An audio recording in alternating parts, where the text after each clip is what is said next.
Anthony Fantano of the Needle Drop recently made a video called Huge Problem with YouTube, and it's discussing copyrights and monetization. I'm Sean, Longevity with BringingDownTheBand.com and the New Old Heads podcast, and this is my Unpack series where I typically go deeper on New Old Head segments and sometimes other stuff, and today just happens to be one of the other stuff. So let's watch this video from Anthony Fantano about a huge problem with YouTube. I have not seen this yet, and then let's go from there.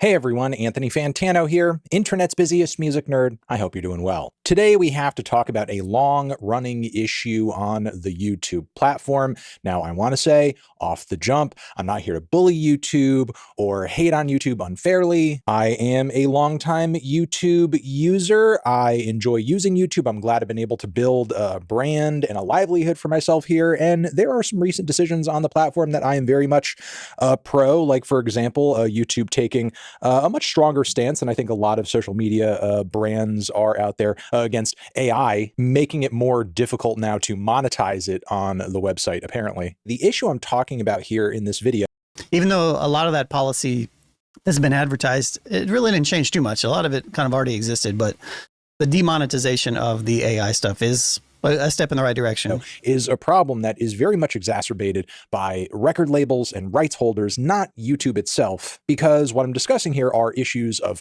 copyright, copyright claims, fair use, and none other than the GOAT, my uncle, Rick Beato himself, discussed this recently in a video, talking about his own experience with fair use on the YouTube platform. I know there are some people here who watch my channel, who are in the comments, who don't necessarily agree with everything Rick does on his channel as far as his opinions and point of view go, but the fact still remains that Rick does make good quality content. He makes thoughtful content that comes from a place of passion, and given the critiques and observations and analysis that often comes with anything on his channel, from an interview to an entire musical breakdown of a particular pop song, the videos he makes and uploads on YouTube on a regular basis most definitely, without question, pass the muster of fair use. You can see it on the screen here. What Rick is doing is most definitely, undeniably, an example of fair use, and featuring and showcasing the musical works of the artist that Rick is talking about or talking to in his videos, I would say is pretty paramount to the quality of his videos and how effective they are in hooking in viewers and getting them to really see and grasp what it is he's getting at in his video. I would agree. And I would take this a step further. This is a problem that I have. This is one of my biggest beefs with YouTube, is it's almost a perfect platform. As perfect as a platform as it can be. I am somebody for the last 16 years have ran something that you're watching this video on called Bringing Down the Band, where my entire purpose was not to be a reviewer like Anthony Fantano. It was to amplify music. That is the goal, to amplify music. But even with that, with the New Old Heads, we do music reactions. We have podcast episodes. We make stuff together. We do commentary on music. What would make our content so much better, so much more valuable to the person that is watching it, which would be you, would be the ability to inject music that we are directly talking about. YouTube has done a very, not even necessarily a poor job. They've kind of just stood aside with the way that everything is kind of set up. And they just kind of let the current process that exists exist in whatever it is. And the system is very simple. If you put something with music on there, you get a copyright claim. You can dispute it. What happens after you dispute it is the person has to tell you if they agree with what you're saying or they disagree with it. And then at that point, if they disagree with it, then you have to file another thing and you have to appeal it. But then you eventually could potentially be taken to court for it, which I understand because that's essentially what fair use is. Maybe that's the only way that YouTube can operate. I do not know.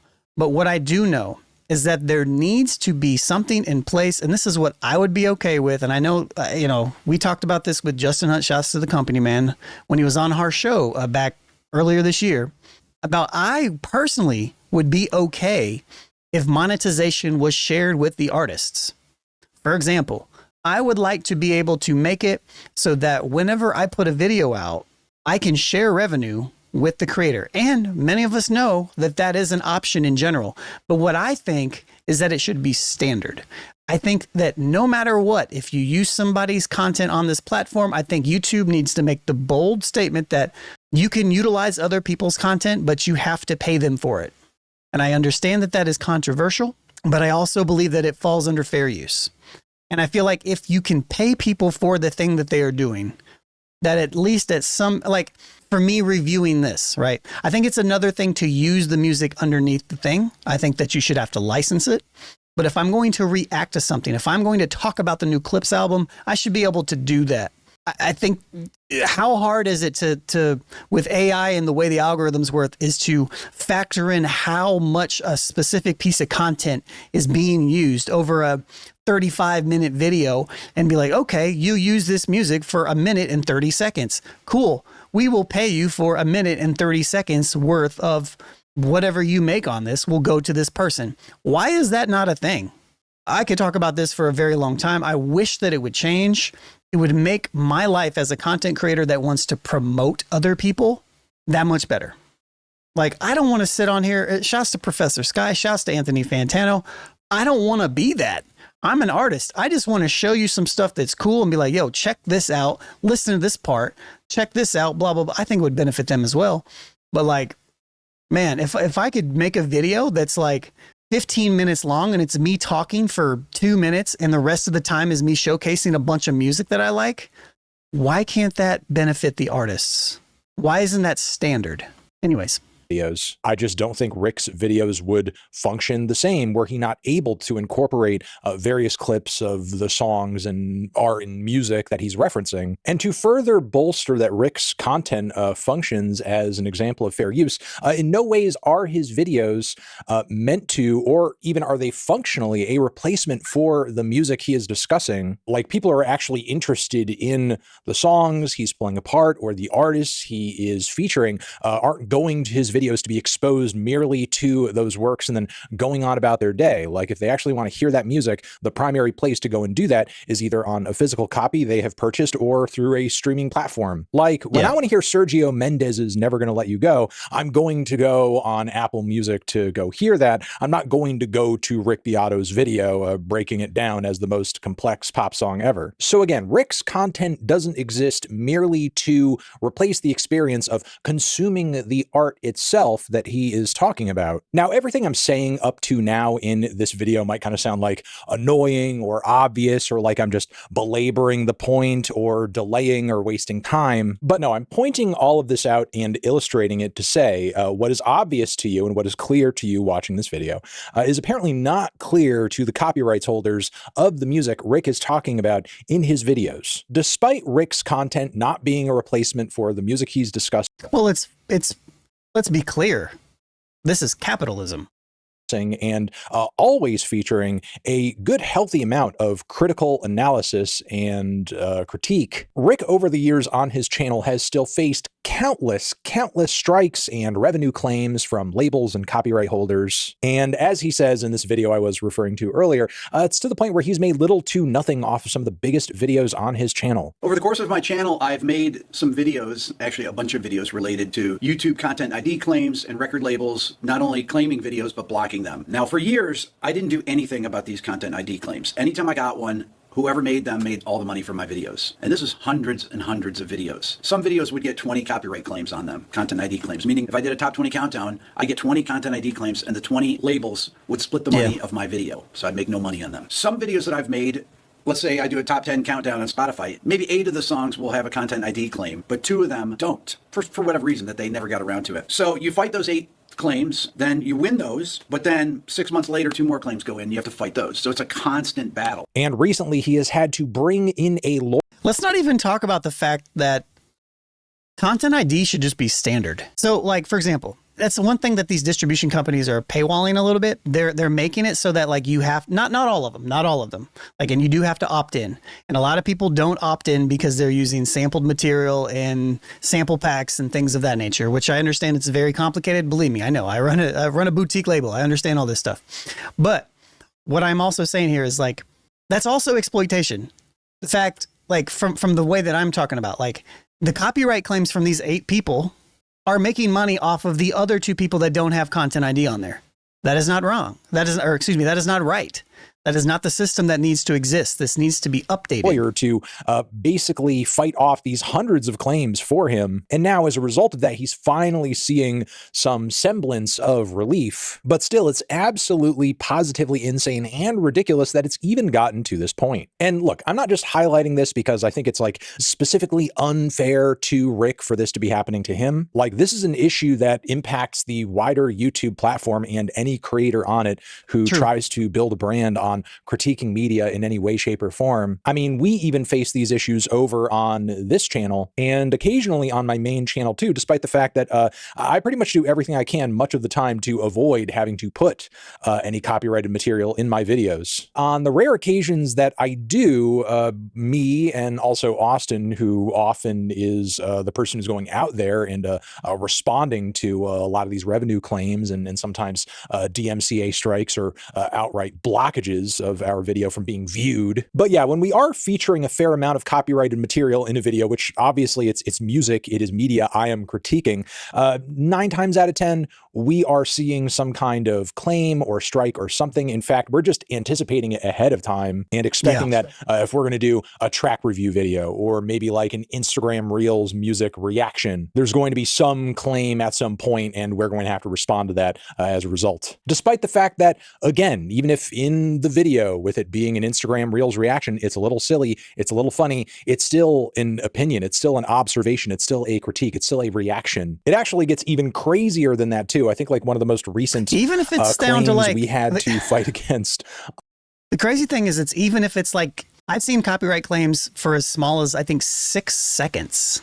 I mean, who knows? Maybe I should have sued Netflix and HBO for the time that they used our stuff and use small little pieces of our podcast in it. I don't know. I mean, the answer is no. I don't know. They're making money off of it. But either way, it still was fair use. On the channel was me singing a little tiny vocal lick at the start of my Dochi hate video. And that apparently, according to the labels, was enough to like ding it for a claim. My anxiety. Yeah, you sung a very much not accurate vocal lick from an artist, and we want to take all your money now. And what's even more egregious and ridiculous about this is that somebody making a claim like this, even if it's on a video like one of my Instagram Reels videos, a single artist featured on that or rights holder can say, yeah, even though I'm like featured as one of many artists in this one single video, I want to claim most of the revenue from it. So like the relative amount of your copyrighted work to the actual length of the video doesn't even matter in terms of like what kind of ridiculous claim you can make. And that is super, super wild. And believe it or not, a single rights holder can go as far as to go for claiming the entire revenue of the video, even though on YouTube, it says that they're just merely seeking a revenue split. Because, yeah, the split doesn't need to be 50-50. It can be 100-0. So if you yourself are a reactor or somebody who comments on media in any way, shape, or form, and you're, seeing these revenue share claims being put on your content, and you're not actually like looking into them, you could be seeing some really nasty splits. I hop on here to confirm a lot of what Rick is saying in this video is true, to also let you guys know that much of this stuff has been a bit of a pain in the ass for us over here too. And from there, further highlight how potentially destructive and disruptive this sort of thing is for the broader music community on YouTube. And I know a lot of content creators feel like because it's 100% their material, that even though they are under fair use, they're commenting on it, that the revenue split idea is not a thing. This is where I might disagree with Fantano a little bit, and where I do disagree with direct content creators. I do believe, personally, what I think is equitable is if you're going to use my music, you're going to review my song on your platform, and what I think is equitable, right? Play it for as long as you want. If you play my whole song and it's 3 minutes length, but your video is 25 minutes long, just pay me for the 3 minutes. Pay me for that split percentage. I think that is equitable. I think that is fair. And I think that fixes most of the problem. The problem is that it's not equitable right now. There's no split and it's one-sided on the other side. So I don't feel like the solution is to 100% say, no, artist, you can't take anything. I don't think that solves the problem. I think that actually works negatively in the artist's I think that works negatively. I think it leans towards exploitation to a degree. I don't want somebody who does not like my stuff at all to review my stuff and to make money off of something that I'm not making money off of. It's really a principle thing. But generally speaking, I do agree with Fantano and apparently Beato, or however he says his name, that this needs to be adjusted. And I know for a fact that there are a lot of smaller reactors and commentators out there who, for the most part, are just like biting the bullet on this stuff, quietly fighting many of these claims or abusive revenue shares where and when they can. And they're just like not saying anything about it or telling their audience, or probably presuming that if they spoke out about it, that nobody would care. And sure, while it is true, there are a lot of great evils going on in the world. Nobody cares. If you go to new, like we've tried so many different ways to react to videos on the New Old Heads. We have like over 100 video. We've only been doing it for the last couple of years, but like we have to stop at every specific amount of time. That actually doesn't even matter anymore. It used to be able to, like, you could stop it, if you stopped it enough, maybe it wouldn't, and then people would be like, oh, why are you stopping it so much? Why, and the comments, like, to the point to where, like, I was putting a disclaimer in every single video that says, we stop the video when we want. We talk about it how we want. We react how we want. If you want to listen to the original song, click on the link in the description and go listen to that. Go listen to that. It's like, go there if you want that. We are doing this in a very particular way because we have to do it this way because the platform is set up this way. We've had some really big ones. We've had some really big reaction videos that we didn't make any money from at all. And I feel like I've been yelling about this off and on, but you can only yell so much and then you just get tired. You know what I mean? Like I've been talking about this for 5 years now. Right now, and I'm sure you guys have more to worry about in your lives than how much revenue we're making on a video over here on the Fantano channel. I would still, though, like to paint a broader picture here and say that this very much ties into conversations we have been having on this channel, which you guys have very much echoed the sentiments of in the comments of my videos, saying that the state of music discourse is not really great right now. That across social media platforms, we are seeing more AstroTurf discourse, more paid discourse, more botted discourse, more shallow discourse. And the only way to truly and effectively combat that is with longer form content that actually inspires thought and passion for the music that we are listening to. Man, I've been saying this for a while, that one thing that I really wished, I hoped for the hip hop space was us to be able to comment on things that aren't just algorithm friendly. We have to cater to the algorithm. If we don't, then nobody sees anything. Depending on how I label this video, nobody's going to see it. There's 115,000 subscribers on this channel. It's kind of wild that only 150 people are going to see it. You know what I mean? Like, that's kind of wild. Like if it's a bad video. Now, granted, I built this as more of a platform to, again, promote music. I only started centering myself on this a little bit more in the last year. Like that was a goal for 2025, but still, I know that more people are interested in these conversations than 150 out of 115,000. You know what I mean? But that also goes into the what Fantano is talking about here with when these things exist. There are so many limitations for what we can do as creators, and there's so many limitations as what I can do as a creator on this platform. This platform, there is not a platform that exists that can promote people and push music and push content in the way that I would like to.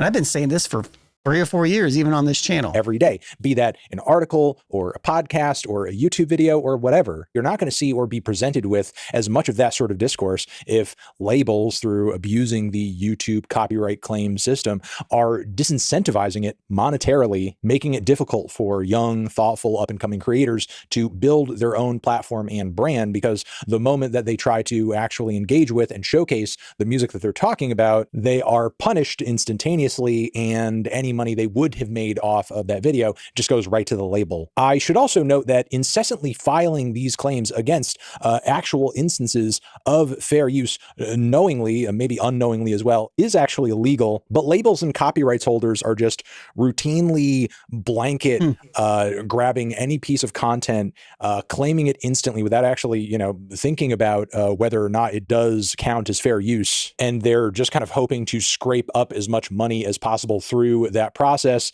presuming that content creators aren't going to go the extra couple of steps to actually defend themselves and their use of whatever music or media they are discussing and incorporating in their content. One thing that I would like to know, and if Fantano, I know you're probably not going to see this.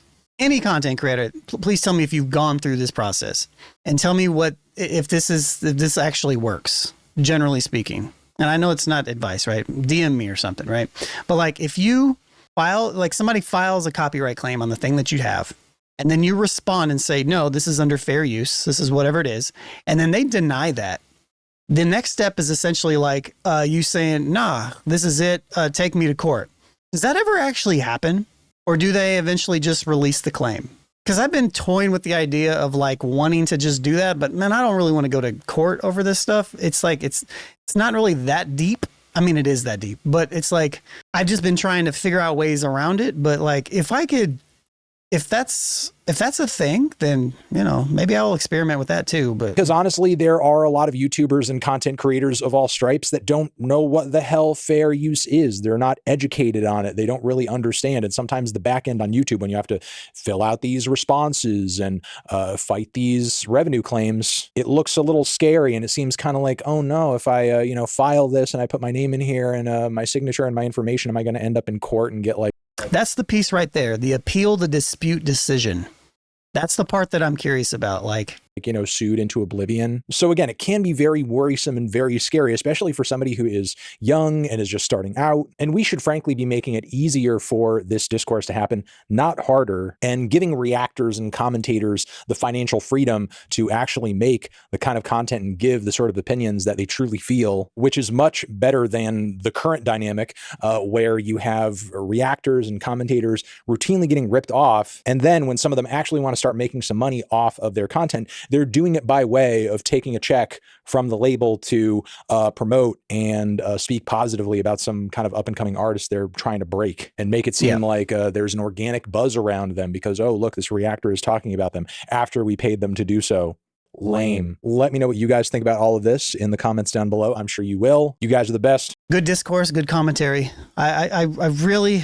I'm happy that somebody as big as Anthony is talking about this. Because again, I've been talking about this for a long time, but I just yell at the void at this point. That's not my target audience, but the discourse around him talking about this, him, Curtis King, the Spotify stuff that's been going on. So shouts, Anthony, keep going, keep doing this stuff. It's very much appreciated by many of us. He even talked to Crystal Delgado, Miss Crystal, who I've got a remix out with, so check that out. It's called Say to Me. They talk together on her channel, which is Top Music Attorney. They talk back and forth, which is kind of cool. And they talked about a lot of this stuff, I think related to Spotify or something. But she's got a class action lawsuit against AI, which is kind of crazy. So anyways, I'm Sean Longevity. Check out my podcast, New Old Heads. We've been going on 8.5 years every week. Become a member at patreon.com/newoldheads. If you want to become a supporter of that. Otherwise, I'll be back here for another Unpacked at another time. Peace.